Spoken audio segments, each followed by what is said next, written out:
Delhi high court న్యాయమూర్తి justice Yashwant Varma ఇంట్లో నోట్ల కట్ల వ్యవహారం అయితే కలకలం రేపుతుంది. అంటే నిన్న పారిశుద్ధ్య కార్మికులు క్లీన్ చేస్తుండగా అక్కడ అయితే మాత్రం కాలిన నోట్ల కట్టలు అయితే కనిపించాయి. నోట్లు కాలిన నోట్లు.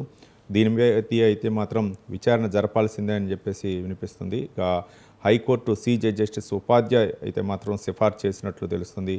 ఓ పక్కేమో ఆయన జస్టిస్ యశ్వంత్ వర్మ ఏమో నాకు ఏ సంబంధం లేదు, నాపై కావాలనే చేస్తున్నటువంటి ప్రయత్నంగా అని చెప్పేసి ఆరోపణలు చేస్తున్నారు. ఏ విధంగా చూడొచ్చు అన్నారు.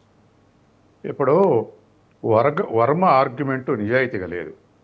ఎందుకంటే ఎవిడెన్స్లు అవుపడుతున్నాయి. బస్తాల కొద్దీ 500 రూపాయల నోట్ల కట్టలు తగలబడ్డటువంటి ఎవిడెన్స్ అవుపడుతుంది. ఆ ఎవిడెన్స్ అవుపడిన తర్వాత నాకేం తెలియదంటే కుదరదు. ఒకటి. రెండోది, ఇంటి ముందల్లో ప్రహారాలను కట్టలు జల్లి ఎవరైనా చేస్తే ఇది కుట్ర అనొచ్చు. అట్లా కాకుండా తన రూమ్లో, క్యాంపస్లో ఉన్నటువంటి స్టోర్ రూమ్లో నిల్వ చేసినటువంటి కట్టలకు నాది బాధ్యత లేదంటే అది కూడా నమ్మశక్యంగా లేదు. కాబట్టే ఇవాళ ఢిల్లీ హైకోర్టు సీజే ఉపాధ్యాయ ప్రాథమిక ఆధారాలు ఉన్నాయి, ఎంక్వైరీ చేయటం మంచిదని చెప్పేసి సుప్రీంకోర్టుకు రికమెండ్ చేశాడు. అట్లాగే సుప్రీంకోర్టు సీజీఐ కొన్ని ప్రశ్నలు ఏవని, ఆ ప్రశ్నలకు ఆన్సర్ రాబట్టమని, అట్లాగే ఇవాళ ఆయనకున్నటువంటి సెల్ ఫోన్లు ఏది డిలీట్ చేయొద్దని, కాల్ డేటా దేవని, ఇవన్నీ కూడా సీజీఐ కూడా కరెక్ట్ డైరెక్షన్ నడుపుతున్నాడు. ఎందుకంటే ఈ దేశంలో అత్యంత గౌరవం ఉన్నటువంటి వ్యక్తులు న్యాయ కోవిదులే, ముఖ్యంగా జడ్జెస్. ఎక్కడైనా వాళ్ళకు మున్సిపల్ మేజిస్ట్రేట్ నుంచి సుప్రీంకోర్టు సీజీఐ వరకు రెస్పెక్టబిలిటీ ఉంది.